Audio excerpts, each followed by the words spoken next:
I'm about to spend $20,000 in the next 5 minutes buying the most minimalist tech on the planet, so that we can find out if it actually does turn your life into a Zen paradise, or if it's all just a fancy way of charging you extra for stuff that actually does less. Minimalist laptop. HP Spectre Fold. It seems like it transforms into so many different form factors. It's a laptop that's all screen. What about the most minimalist TV? What on earth is this? The LG Easel TV. Oh, it transformed between two different states. When you see it in images like this, it's definitely the kind of vibe I had in mind. $5,899. Wait, LG does a briefcase. It's a 27-inch touchscreen. A cinema experience wherever you go. Is that a dumb idea or is that a really intelligent idea? Well, I am having a whale of a time here. LG has a table that is also an air purifier. I mean, this is absolutely beautiful. Oh, it has color options. No, they have Bored Ape versions of their hyper-minimalist aero furniture. Oh God, that is awful. I'm gonna pretend that doesn't exist. I'm just gonna buy the white one. Okay, let's get something non-LG, that'll be good. Phone?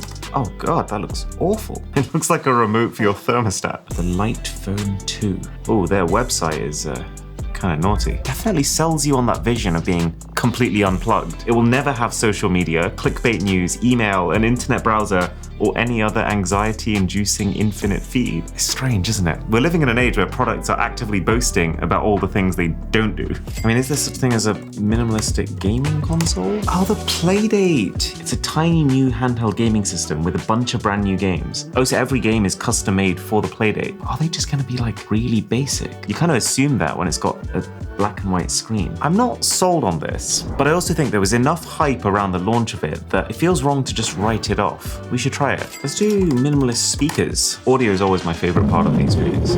The Samsung Music Frame, a speaker that blends in beautifully with your home, designed to look just like a picture frame. It does look incredibly clean. So it looks like Bang & Olufsen is pretty big in this space. Oh, this is interesting. They're picturing it in a bookshelf next to books, and it's smaller than them. Fits in anywhere and reaches you everywhere in the room with full range ultra-wide sound.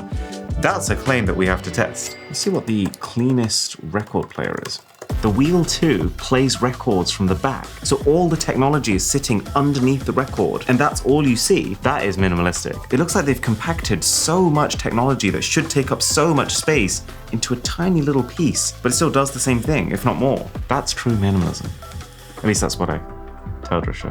Yeah, boy. Oh, the company actually has different tiers. They've got the white wheel and then the black wheel. We reserve time to hand build just 5 to 10 of these per month. This is so unbelievably exclusive. Kitchen gadgets. Oh, there's Balmuda products. Balmuda makes a teapot, lightweight and perfectly sized. Doesn't need to be any bigger. They also do a toaster, which we already have, and then the brew, which is coffee. Oh wow. So this is apparently the temperatures that all the different steps of making coffee have to occur at for the scientifically perfect coffee. That is a lot more than your typical Nespresso machine. Xiaomi makes a smart cooking robot, your master chef that allows you to effortlessly enjoy a variety of delicious foods. Where has this been my whole life? It's basically saying that it can do all of your kitchen functions in one machine. Yeah, if we're saying the entire purpose of minimalism is to get as many functions as possible into one device, I think we have a winner. Oh, Yanko Design. I completely forgot about this site, but I've realized this is literally what this video is, and I definitely should have just started with it. Eliminate the middleman and eat on the very thing you cooked your food on. This is speaking to my soul. There's a battery-free aroma diffuser. Ooh, it just looks so tactile and satisfying. And then there's a spork. That looks terrible. Oh yeah, zero tolerance machining desk toys. It's basically toys that are so precisely cut that you can't actually see the seams. Like when you put them together, it will just look like one continuous object. $100 though is nutty for a tiny little toy. The Pack. It's actually really funny. Like 50% of minimalist products are just named the something. Like, yes, we get it. You're very cool and efficient with your words. Oh my God, look how it opens. That is cool. The final thing will just be if there's any kind of minimalist workout equipment. Have a look. The R2. Hot sale? Whoa. It's a treadmill that's, well, I guess literally just the treadmill. Oh, that is absolutely awesome. And it folds, so you just tuck it away when you're not using it. Why are they giving me a kiss? Well, the product looks good, so that's the important thing. Oh, they accept PayPal. Good. Just on the off chance I get scammed. Hey, that's probably fair. 9 days is how long all of this stuff took to arrive. So, I mean, even the wait times are minimal. Oh, and also, we have found the most peaceful property ever to film this in. It's very exciting. Come, let me show you. So let's go roughly from least expensive to most expensive, starting at $70 with the frying plate, which is either genius or terrible, and I haven't worked out which yet. Okay, not a great first impression. Are those oil marks? Now, in theory, this is very me. I am so the kind of person who would give up some eating comfort to be able to have less washing up to do. Wow, these are going to be some oily eggs. But see, there's two things that would normally stop me from eating my meals directly from a pan. One, because I might burn myself, or the table that I'm eating from. But also, two, that by stabbing it with a fork, there's a very good chance that I am actually taking off the non-stick coating and eating it. So this is uncoated for that reason. But then, does that make it a terrible pan? Okay, so even without a non-stick coating, it is actually pretty non-stick. The edges of the egg do need a little bit of prying. But then this is the key feature. So with one hand, I should be able to slide that back and take it off. That's my plate. And I'm slightly scared that it's going to be like 1,000 degrees. Yeah, that's boiling hot. That could well burn through any normal surface that you would eat your food on. So already that's a big problem, right? You need, well, in my case, oven mitt.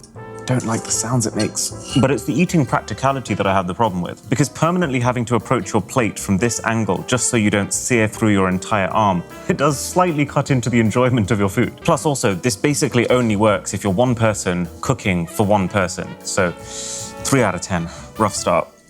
The zero tolerance machining toy kind of fascinates me. I mean, the idea of paying nearly $100 for a fidget device feels crazy to me. So what on earth could it possibly do that makes it worth that? I mean, from a technical perspective, this is quite impressive. When these two parts do slot together, the seam does actually basically disappear.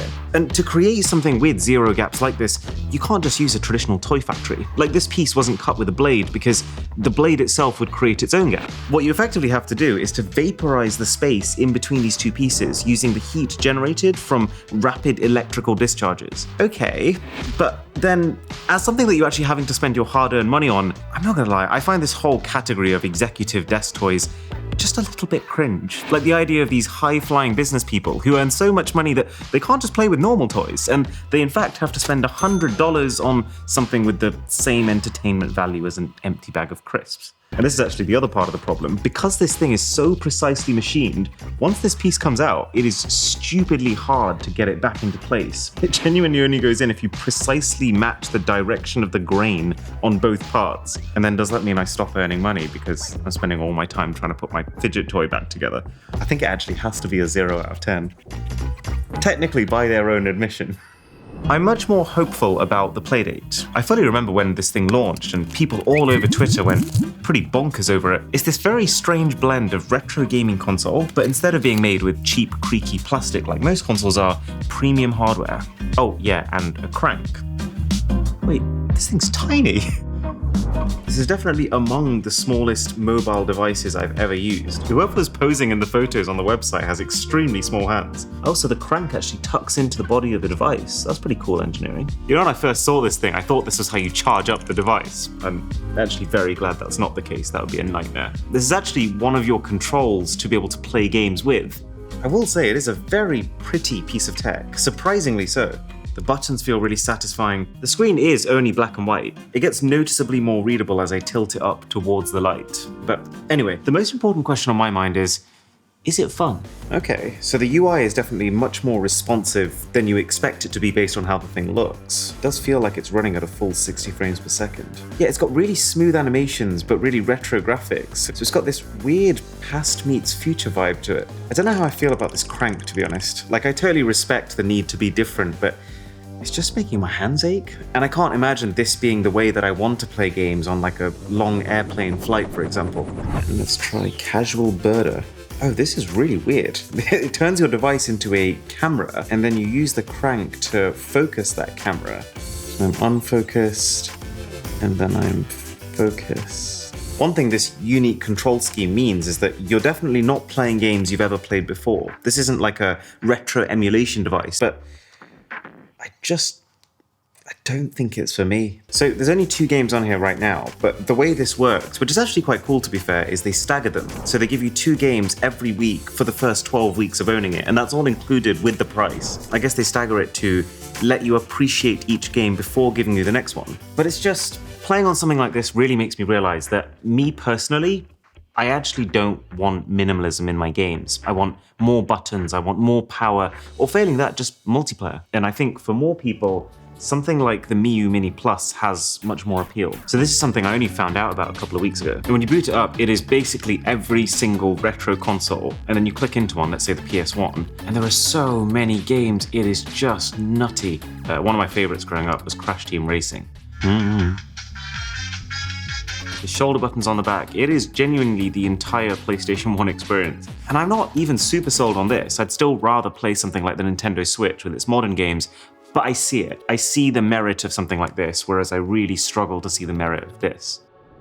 The no battery scent diffuser is, well, I guess it's the minimum required tech to achieve diffusion. I gotta say, I am very much enjoying the unboxing experiences so far. I guess it is one thing that you can bet on minimalist, design-led companies definitely getting right. It's quite nice to see a product that isn't actually over-engineered. Like, this uses really simple physics to the point where you can actually see the entire process in action. So, essential oil goes in the back here.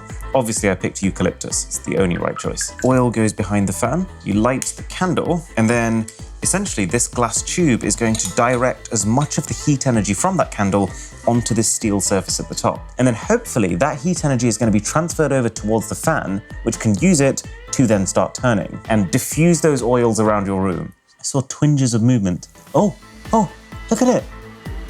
Oh my God. That is beautiful. There's something so elegant about the fact that there's no batteries, there's no cables. I made that happen with this little candle. The only question then is this all theatrics, or is this actually better than sticking oil in a candle and just lighting it? Okay, so let's stick this in one of the rooms, like that. Oh, it really is pretty. And then in room number 2, it's going to be just the candle, and I'm literally just going to pour drops of oil on top of it. And what the other diffuser was saying is that doing it this way would cause the essential oils to burn and therefore not actually preserve their scent. Let's come back to it and find out. Moving up to $300 now. For this price, you can actually replace your phone with a minimalist equivalent. So this is the Light Phone 2 that we bought. And again, like the Playdate, the thing's microscopic. But unlike a lot of the products so far, which could just neatly fit into your existing lifestyle, switching your phone is a big commitment. So what can this do? It can text, okay. Oh, you have to type sideways. I guess they've decided that that's the only way you can comfortably type on a screen like this. And it's not too bad. It's a little bit less responsive than you're probably used to, and the autocorrect kind of sucks. It can act as a Wi-Fi hotspot, it's got Bluetooth, it's got a headphone jack on the top, so it's got your music covered. It does say it has directions. What does that even look like on a phone like this? Oh God, this is so clunky. You have to keep rotating it every single time. It's pretty slow. By the way it's acting, you'd think I just asked it to solve physics, not ask for walking directions. Oh, but it does give you some semblance of Google Maps, I assume. It is not a good way to use it though, crikey. Because this is an e-ink screen, so it doesn't have smooth animations. It has to re-render every single thing on screen every time it changes. But this will be fun. Let's see what the call quality's like. Oh yeah, here's another problem. I was just about to call my mum, but she's in India right now, so I would have normally WhatsApp called her, but there is no WhatsApp here. Oh, hi Domino's, we're big fans. Could we get some pepperoni pizza?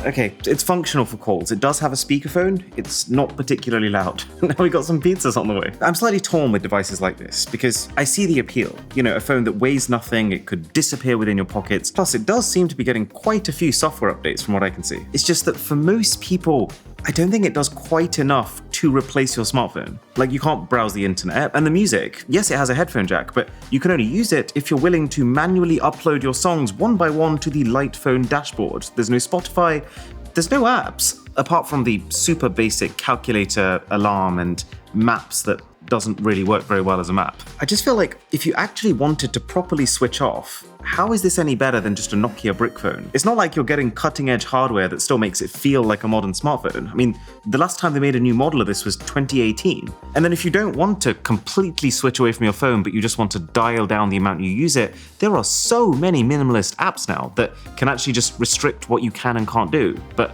just to a sensible level, instead of downgrading so hard that you might not actually be able to contact someone that you need to. Feels like a 4 out of 10 to me. Now, I still can't quite believe I'm saying this, but what costs even more than a phone? Well, the teapot. No, really, we spent $300 on the Bermuda teapot. It is cheaper in the US, but we get slightly screwed here in the UK. So this really better be the best tea making experience I've ever had. Now, there's a couple of problems that they're claiming to have fixed here compared to a normal peasant kettle. One is the design, and yeah, I mean, it's pretty hard to argue with that one. This is our $10 kettle, and compared to that, this definitely has a much nicer stone-like finish. Everything snaps into place in quite a tactile way that feels very secure, and also the fact that I feel like I could rub this for a little bit and get 3 wishes. And while obviously no one needs a pretty kettle, no one needs a neon tube filament-style bulb as your indicator, I can see why people would want one. On. Now, there's a lot of people, and I am one of these people, who really enjoy the ritual of making tea and coffee. It's the slow grinding, the gentle pouring, the sights, the smells, the sounds. It's an experience. And I think this is designed for someone who appreciates that. Someone is kicking off right now. I feel like relative to it, it makes the Bermuda sound silent. Oh, wait, what? That one finished. Bermuda hasn't finished. That's hilarious. I feel like this is one of those things where the cheap kettle has one purpose, and that's to get to the destination as fast as possible. And it does that. But this is actually almost concerningly quiet. Now, the second perk of this is apparently the fact that it's got less capacity than most kettles, which is a strange thing to label as one of your headline features. Less capacity for your benefit. Now, if I had to guess, I would say that took twice as long as the other kettle, which, if you look at the spec sheet, is inexcusable for something this expensive. So far, this is not exactly a strong case for the Bermuda, but there is one thing that might be able to save it. Unprecedented pouring comfort was plastered across the website, so let's find out. That's basically laminar flow. Or in other words, the gooseneck shape of the kettle allows water to come out so smoothly that it acts like a still object, and it's completely silent. Okay, yeah, that's earned back a couple of points. That felt pretty good, I have to say. It's still absolutely not for everyone, but for the people who appreciate it, I'd give that a 7. Okay, let's see if the scent diffusion actually worked. I'll start with my hodgepodge version. I can smell a hint of eucalyptus, but if you told me that no eucalyptus was here, I would also believe you. Okay, now for the Fancy Pants Lay aroma diffuser. Oh, that's quite immediate, I can notice it. It's not a massively strong eucalyptus smell, but it's almost got this smokiness to it. It's definitely made more of an impact to this room than the candle alone, which, if you combine with how obscenely aesthetic it is to look at, I think earns it a 9. One thing with Bermuda, they are a Japanese company, so it's pretty hard to get their stuff here. And that seems to be a bit of a theme with high-end minimalist tech, because LG's Aero furniture range as well is Hong Kong and Singapore only. Maybe there's just more demand for minimalism in East Asian countries. I don't know why though, because in concept, I feel like this could be useful for anyone. Like, I have a ton of allergies, and they are constantly working together to keep my nose at 99% congestion throughout my sleep. So I have one of these massive filters in my room just sucking out those allergens and the dust. I think a lot of people could benefit from filters, and I think they just don't use them because they admittedly do look like monolithic garbage cans. But this, so you can order pizza on your light phone too. What am I doing? Sorry, I was saying, this is a table. This is the entire purpose. So it's got a full-size HEPA filter inside. That's good. Need to make sure I actually unbag it before I start using the filter. It's got vents all around actually to take in particles from 360 degrees, which is also a plus point. There's also, funnily enough, in this box here, a UV light that kills bacteria on the fan blades. So whether or not the air coming in is clean, you can be sure that the air coming out is clean. One thing we need to test is how loud is the thing? Okay, so there's different fan speeds here. All the controls are on the bottom as well, which makes a lot of sense given that it's meant to be a table. So that's at maximum. It's pretty loud, but that's okay. you actually want your purifier to be able to go high. What I'm more interested in is what would be the average normal operating volume. Wait, is this still on? Yeah, it's definitely on, but all you have to do is to move 1 foot away from it and it's pin drop silence. I don't actually have a pin to test that, but one thing you can rely on me always having is a SIM ejector tool. I heard that. Oh yeah, and this is also a wireless charger, which is telling me 1 hour 24 until I'm back to max battery. So it's not the fastest kind of wireless charger, but it's also not the slowest. Oh, and also, there is actually a ring of mood lighting underneath. I mean, as much as I don't love the idea of having a whole extra app that I need to control, the actual lighting itself transitions very smoothly, although the app is a little bit slow. And I suppose the other, probably more underrated benefit is that if you turn up the setting, it's actually just a fan too. It's actually kind of refreshing to stick in my hand here. It's getting a very strong 9 out of 10. 9 out of 10.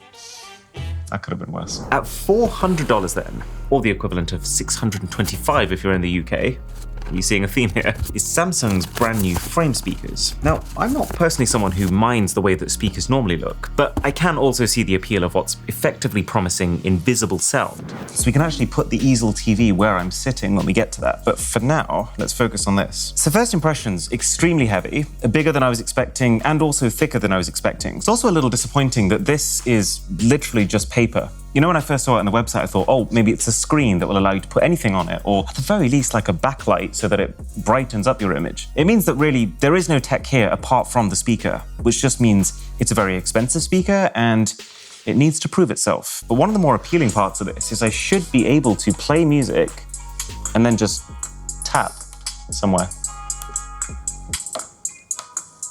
The app is telling me to press the volume down button. I am pressing the volume down button. Oh, something went wrong. Yeah, this is just not working, and the app sucks. I think we're just gonna have to do this over Bluetooth just to hear the sound quality, if nothing else. Oh, there we go. Oh. So one's working, and I think we're just gonna have to take it as is. Let's see how it sounds around the room. So one thing it does really well is the volume fall off is not high at all. It sounds almost as loud here as it did when I was sitting right next to it. But the sound it's just okay. It's good amateur sound, but you're not hearing those glistening high notes that you might on higher end speakers. But there is one thing that I am very interested to test. So on Samsung's website, one of the things they said about these speakers is they have AI enhancement technology to make voices sound better. And I know most of these AI features are just marketing blip, but this one is interesting because I've been listening to a lot of high-end hi-fi sound systems over the last few weeks, and one of the things you notice is it doesn't actually matter how high-end those sound systems get. If the track being listened to is not recorded in the perfect environment, which you come to realize is most of them, then it's not going to sound good even on the best speaker system. But a speaker that uses AI to actually enhance the bass recording, well, that could get around that bottleneck. Yeah, I mean, it's okay. It's fine. It's nothing special. The way I would put it is, if you absolutely want a set of loud, bassy speakers, and they absolutely have to be invisible, then maybe this is the way to go. But for the vast majority of people, you can do better with something else. But now we're getting to the real juicy stuff. Drisha and I have actually been trying to put together the perfect 3-day getaway bag for years now. So our bag that comes in a bag couldn't have come sooner. Please be good, please be good, please be good. Initial impressions, not the best. So this is ballistic nylon on the outside, and then this is ripstop nylon on the inside. It's the kind of material that you get on those extreme outdoor clothes, and while it might well make it very durable, we're gonna test that in a little bit, what it does not do is make it feel plush and comfortable and luxurious, not helped by the fact that none of the tape actually came off properly and is still very much stuck onto the bag. It feels like this really weird mix of ultra-futuristic design. I mean, like, look how the thing opens. When do you ever see that? With some very cheap, plasticky mechanisms that don't actually give me any confidence in how it's going to hold up in the long term. Okay, so this is the dedicated sunglasses area. I love the idea of this, but then there's no safeguards in place, which means that if I just like tip the bag upside down and try and open it now, yeah, look, it doesn't open properly. There's quite a few well-positioned pockets. So there's one here, which is a nice one for passports. There's one down here for something you don't want other people to find. And then this is quite cool. They've actually carved out a physical area for bottles, but then covered it with a stretchy fabric, so it looks flush when there's nothing in it. But But then if I put the drink in, it kind of nestles itself around it, which is pretty neat. You absolutely cannot knock the fact that there are lots of cool ideas going on here. Even just the fact that they advertise this as being a dock for your laptop. Open it first, and then you probably need something to lean on. But even if I had that, it's like a vertical work setup. This is not how I would choose to use my machine. And then you're also banking your entire laptop's health and safety on some very unassuring foundations. But the durability feels like it's meant to be the biggest selling point. So, sunglasses, Playdate, put some clothing and a notebook in the main pocket, and then in place of my MacBook, a plank of glass, just because I've been burned very recently. Literally 2 weeks ago, I dropped my actual MacBook while it was in a bag that I don't think is nearly as secure as this. So the entire hinge is now misaligned and it's extremely sad. Lock it up. And then this right here is a double lock. They call it the two-factor authentication. And it does kind of work, but it's another one of those things where if it's halfway along, you can actually still open the bag. So I wouldn't trust it with anything. All right, let's put it on. Ooh, okay. A couple of things actually. So the straps feel like memory foam. They're actually pretty nice as far as straps go. And one thing the bag is doing quite well is taking a lot of the weight off my shoulders. Like, this doesn't feel nearly as heavy as it should, considering how much stuff is in it. And now we see what it's made of. 3, 2, 1. Oh God, but you saw that. I mean, the mechanism just opened by itself. So the sunglasses, they're okay. The plank of glass, yep, that's intact. The Playdate, alive and well. And the light phone, just about working, as well as light phones do. So I think the bag has earned the right to be able to say that it can protect your stuff in the short term, but it's just, I have severe doubts about the long term. Like technically, during this drop, the bag was locked. It kind of feels like the definition of a 5 out of 10 product. So we've made the perfect Bermuda tea already, but now it's time for the coffee experience, which is much more involved and hopefully much more rewarding. Now, to give you a little bit of context, I love coffee. I'm just a little bit basic with it. I either have an instant coffee at home because it's quick, or if I'm out, I'll go to Starbucks because they have nice places to sit. I've never sprung for something like this because I've always just assumed it would be too much work for not enough payoff. But then this is really interesting because can this change my mind? I really like how it tells you exactly what size cup of coffee you're going to get with the amount of water you put in. Smart design. Carafe goes in there, filter into the funnel. I do like how all the pieces don't just fall into place, they snap into place. And also how this will not actually start making coffee until all of these pieces are in position. Oh, I love how simple it is. I guess it makes a lot of sense because you'd be doing this before you've had your coffee. Okay, so it's gonna start by, I assume, heating up the water. I think that's the same sound effect that the toaster uses when it's cooking your bread. It's good that it's simple because it's definitely very easy at this enthusiast grade price for it to not be. Like, we're talking something that can distribute water with a precision of 0.2 milliliters. So this right here is meant to mimic a trained barista's pour over technique. You know the way the water has this kind of soft pitter-patter on the coffee? I can definitely see the appeal of waking up to that in the morning. I could also see something quite nice about going off and doing your work at this moment and then just leaving it to finish making your coffee. But just listening and smelling. Okay, so the first part of the process is now finishing, and what it's doing at this point is this is called bypass pouring. It's basically a completely separate stream of finishing water that's added directly into the serving carafe. On one hand, it does seem just like much ado about nothing, but it's all about temperature control of the coffee beans. Getting the beans hot enough to be able to get the best flavor out of them without getting them so hot that you burn them, which according to Bermuda happens at 187 degrees Fahrenheit. Let's do a quick instant coffee for a comparison. Yep, that's what I drink every morning. See what it looks like. Oh, interesting. It's distinctly smoother looking, like almost much purer than the muddiness of the instant coffee. Oh, it's got the entire flavor of the coffee, and it's really strong and rich, but then it suddenly cuts. It cuts before the bitterness hits, and my brain's almost expecting that bitterness to come in, but it doesn't. So you don't drink black coffee at all. See if this is drinkable for you. A little bit fruity with a little bit of sugar. That is actually really nice. Okay, I mean, as far as the experience and the flavor of the coffee goes, this is an outstanding product. The only thing on my mind is this is going to be a fair bit of work washing up. Because it's going straight to the carafe and not into the cup that you're going to be drinking from, you've got to wash this, you've got to wash this, and there's no bean grinder here, so there's going to be a whole extra separate piece of equipment that you also have to buy and maintain. I'm going to give it a 9. It's folding treadmill time. But while this thing did look absolutely bonkers minimalistic in the photos, I do have some concerns about the practicality. So the thing is quite a bit bulkier than it looked on the website, but to be fair, it's got wheels, and the wheels actually make the transportation job not a problem. Feels like it's got some pretty solid latches to hold everything in place. And then I assume this just falls into... Okay.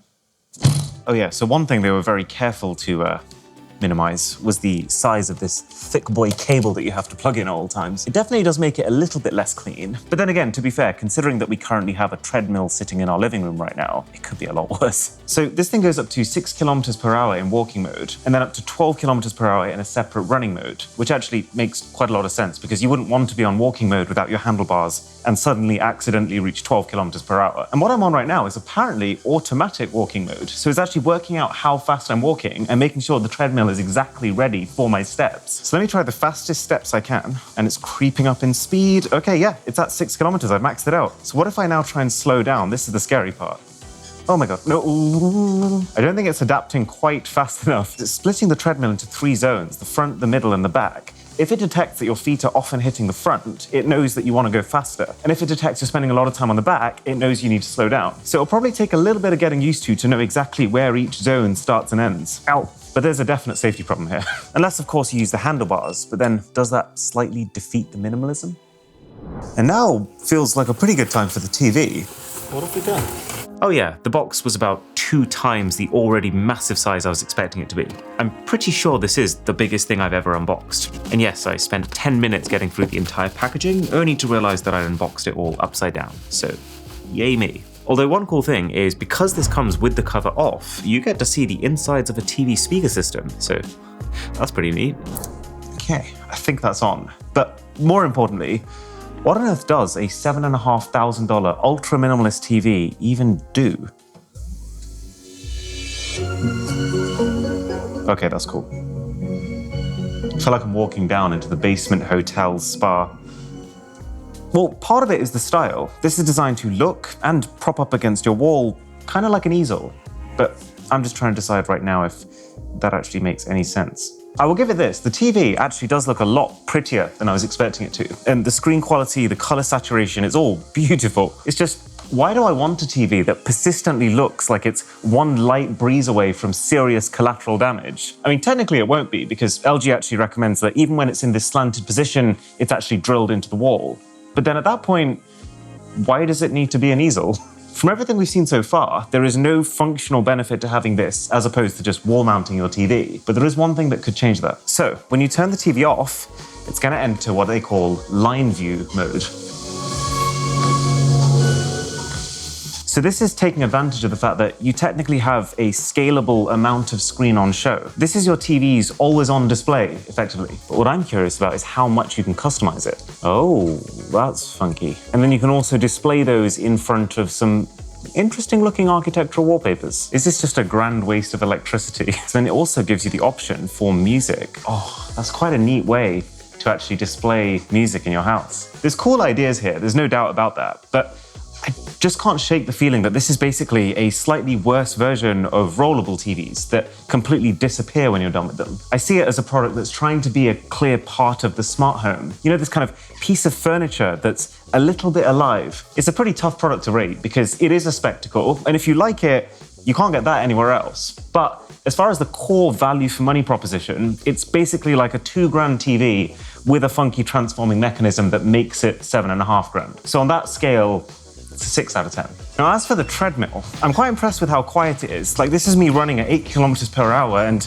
you don't hear it that much thanks to the brushless motor on the inside. It's really neat design. I love that it's got wheels. I love that it folds up.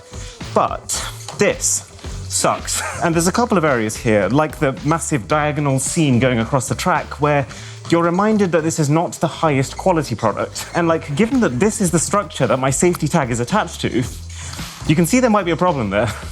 So yeah, I wouldn't feel comfortable recommending this to someone who wants to do some serious running.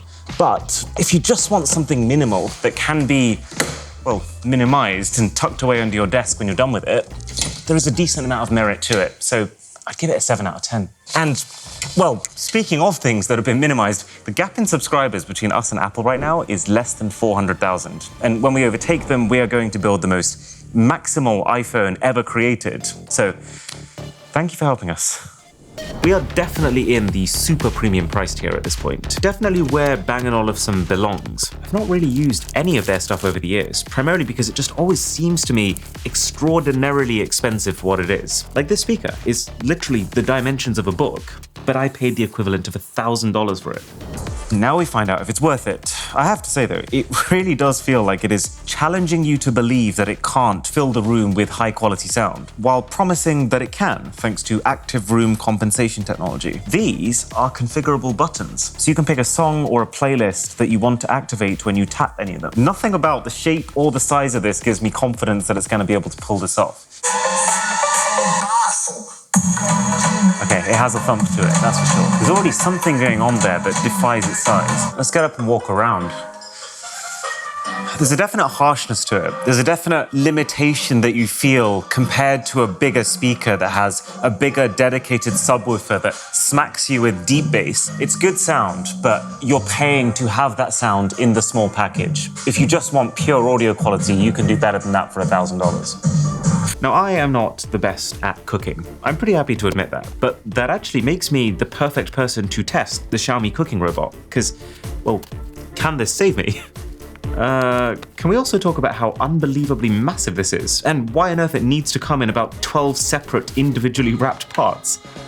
Okay, but the key question that we need to answer is, while obviously an enormous piece of kit, is this better than the alternative? Drisha being the alternative. So we're both cooking a cheese risotto using the same recipe. Oh, this is actually pretty cool. So when you go into a recipe, it tells you the tools you need for it, it tells you the ingredients you need for it, and then that is the step-by-step guide. How did we end up doing it this way where you get the machine and I get the... I'm the tech guy. So it says, add the shredded cheese to the pot. First I need a pot. This is my pot. All right, I have a pot. So how much cheese do we need? 50 grams. I've got a bit too much. It is cool that it shows you an image of what your result is meant to look like, and it's already pre-readied the action that I need to press. Now I just see if it actually works. Ooh. Oh wow, this is very well shredded cheese. So it says add the chopped onion, butter, and the olive oil to the pot. And this is great because in real time, it's telling me exactly how many of those grams I have currently put in. Whoa, okay, so it says cover with the measuring cup, and then it's going to rotate and cook it for me. Oh, it's like warm, buttery, oniony goodness. Okay, so reverse rotation. Speed 1, was it? Sorry, I don't listen to instructions anymore. I just let my robot do the talking. Alert. Wait, I think that's just it saying it's done. Ooh, look at this. Okay, that smells amazing. Well, it doesn't quite smell like that right now. So add 320 grams of risotto rice. This is able to tweak things so minutely. Like now it's cooking specifically for 1 minute at 100 degrees instead of the 120 that it was cooking for before. All right, so then it's one big final cook. So start cooking and we'll come back to it. You carry on. How much cooking? How much cooking? And while we wait, there's something about briefcases, isn't there? There's something very elusive about people walking to work with a briefcase and a briefcase only. I guess they make what's inside seem important and worth protecting. But I mean, in the case of LG's briefcase, you have a very real reason to want to protect it. Because this is a 27-inch touchscreen LCD monitor. And I guess the rest is battery? Whoa, okay. Oh my God. Whoa. So it goes to any height and then also pivots based on the angle you want to look at it from. This says Dolby Vision Atmos, which means I assume this part is speakers. That's a very interesting prospect, the idea of carrying your entire cinema in one go. And I realize it seems incredibly excessive, but I can also think of quite a few moments where I've wished that something like this existed. Like the Nintendo Switch, for example. So many times I've taken this thing to places that don't have an external screen to plug into. And so you end up in a situation where you pull out the kickstand and it's 4 people crouched around a 7-inch display. Okay, so what better way to break the screen in than with a quick smash with my arch rival, Arch Smasher, Joseph. Oh no, no, no, no, no, no, no, no, no. This is not representative. One thing I'll say for absolute certainty, there is a massive amount of input lag here. Probably why you're losing it. Yeah.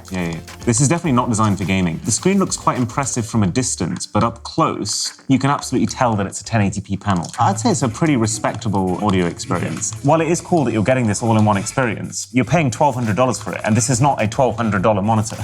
Are you still going, Grish? Finish him. No! Oh, dear. Now, one thing, though, that might make this a little bit more interesting is home. This is LG's home menu, and it's not a full-blown Android device. It doesn't have access to everything like your phone does, but it's pretty good as far as TVs go. So it's got entertainment, things like Channel 4, ITV, and then also game, which is a combination of 10% of games that you'd actually probably quite enjoy and 90% that you wouldn't want to touch with a barge pole. We can play a full game of chess. Obviously, we wouldn't be craning this way because we'd be playing it when it's flat. It's not a super slick, polished experience. It's actually the opposite of the Playdate in a lot of ways, but it's functional. If you really want to play a game of chess on a 27-inch screen, sitting on a beach, you can do that. But that's actually part of the problem because the website is very strange. It says that it has up to 3 hours of battery life, and then in the same breath that you can watch movies while on the beach. With 3 hours of battery life as an absolute upper limit, it's a bit of a stretch to say that you can watch multiple movies. There's Netflix, there's Prime Video, there's also, though, TikTok TV. And I think, yes, wow, that's a sight. When have you ever seen anyone do this before? Like, I'm not gonna lie, I do find this really cool, but at the same time, I feel like if that is what you're going to be using this for, you have made a terrible purchase. The specific thing that it does that nothing else does, it does really well. It's just that there aren't many people for who that is for. $3,700 is how much we spent on the Black Wheel record player. And I know, the rational part of my brain keeps telling me, records make no sense in today's age. I'm already paying Spotify and Tidal for my music digitally. This record player connects to the same speakers that my phone already connects to. And there must be software by now that can make my phone recreate the sound signature of records. And yet, just like with the tea and the coffee, there is something just so alluring about the manual process of slipping out the vinyl, of gently sort of placing it on top, and then clasping this magnet in place. And then do you want to know how to turn it on? You just spin. And you will actually see, oh my goodness me, look at the arm, it slowly comes out. This is one of the smoothest operating pieces of technology I think I've ever interacted with. You can see it edging towards the first track. There you go.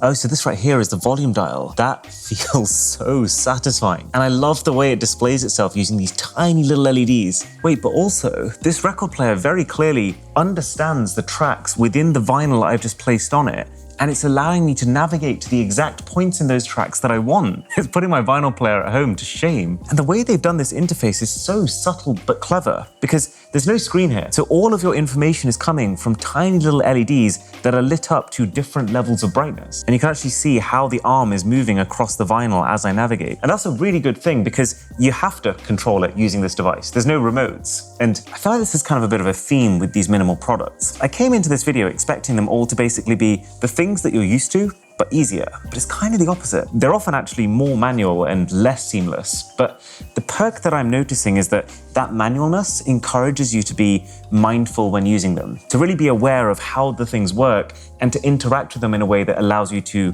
appreciate them more. Like, I feel like if I listen to music on this, I'm going to listen to that music much more intentionally than if I was just on my Spotify Discover Weekly. There is no doubt in my mind that this is a highly over-engineered product. Like, it even goes to the extent of understanding if a vinyl you've placed on there is warped and then adjusting how it plays that vinyl back accordingly. But it's done like that so that you, the user, you only have to focus on the best parts of the vinyl experience. Oh yeah. I so see it. I so see being curled up next to a fire with a hot tea and a vinyl. It's an extremely expensive way, almost unnecessarily expensive way to get that experience. But for someone who appreciates it, this is a product that has no compromise. We said to ourselves before filming this video that anything that scores above a 9 is coming with us to our new house. 9.1. As for what laptop a minimalist would use, well, I have no regrets about the choice we made. I think it's got to be the laptop that's just one completely seamless, uninterrupted screen. Oh, they actually include the keyboard and, oh, the pen too. Although the fact that I'm so surprised by this does show how dire things have gotten with modern tech companies.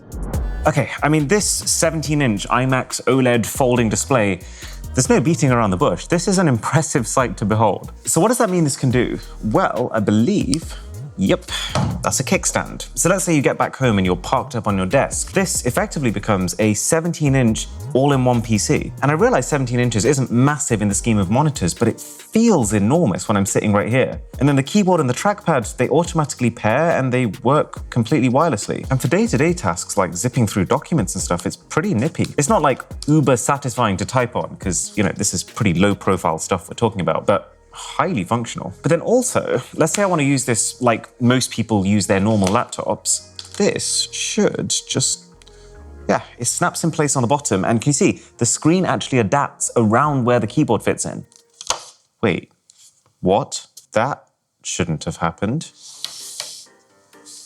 Never in my lifetime of reviewing tech. Okay, let me just finish talking about this and then I'll get to that. So what I actually think is really smart is it's not just that the keyboard and the pen magnetically attach to it, they also magnetically charge like this. So the only thing that you need to worry about topping up is just the tablet itself. I do think there's big benefits to having all your devices as one device. Like, it's so cool that the same machine I can do all my typing on, I can use as a full-size sketchpad to draw out what I want our future office to look like. Okay, let's see what an IMAX video looks like. The idea of having a media experience like this, just chilling on an airplane, is kind of enticing. Because as well as everything else, this is fully able to display HDR video. Funnily enough, this is actually Bang & Olufsen speakers, but it's really loud. It's only at 30% volume right now. Oh man, I really want to like this thing, but there are just a few too many problems. It's buggy. The hinge is not at all strong enough to support what's actually a very heavy top half of screen. But then on top of that, to achieve a form factor like this compared to a traditional laptop, you have to go for a much smaller battery. And then because of that, you have to go for a much lower power chip. Oh yeah, and the whole device literally has 2 USB ports on it. I'm trying to load up again Helldivers 2 to show you. It's taking so long. It's running at about 2 frames per second. I mean, yeah, this is almost definitely the most unplayable experience I've had in recent memory. Like, you know, they normally say that the equipment you use is only 10% of the job. I don't see any way that you would be able to go online on this thing and not get obliterated. As much as I love the idea of this, in the end, I don't think it makes much sense, because it's only affordable for people willing to pay pro pricing, but people willing to pay pro pricing who aren't actually themselves pro, because as soon as you try to do anything pro on it, it strangles to a halt. 5 out of 10. Speaking of which though, my internet at home comes from Virgin Media, and you know, it took me 2.5 years of being with them for me to realize they've actually been throttling my connection. Oh my God, mine looks amazing. Okay, but mine is like, Looks like scrambled egg. got a really great consistency. And it turns out this is a pretty common thing. Because I download and stream lots of videos, internet providers, they can actually, without even telling me, just reduce how much bandwidth I'm getting so that they can keep everyone's internet connection stable. Now, that might sound incredibly noble, but the only reason that they have to do that is because these companies don't invest enough themselves to be able to give all the customers the speeds that they're actually paying for. But I also realized in the same stroke that the only reason Virgin Media would even know who I was is because my IP address was public. So, as soon as I masked my IP address with Surfshark VPN and I became anonymous, in those high network traffic times where previously my ISP would have tried to rob me, I have sometimes noticed my speed going up. And that's just one of a seemingly never-ending list of reasons why I subscribe to Surfshark VPN. I don't enable it all the time, but it's just saved my butt so many times that I do not know what I would do without it. And with the code BOSS, it is literally less than $3 a month for an unlimited number of accounts with an extra 3 months for free and a money-back guarantee. All right, let's go in for the taste test. So Drisha, your risotto is looking a little gloopy, I have to say. It's quite starchy. It feels like the risotto and the sauce have blended together to become one. I'll try the machined one now. I know it's going to sound like I'm just saying it, but that is way better. I would give this a 4. I would give this an 8. Wow. Oh, Bob, no, that is really good. That Xiaomi robot is way beyond what I was expecting. Obviously, there's a limit to how many recipes you're going to be able to get installed on that, but for the ones it has, that's an easy 9 out of 10 experience. Bear in mind, I've never made risotto in my life.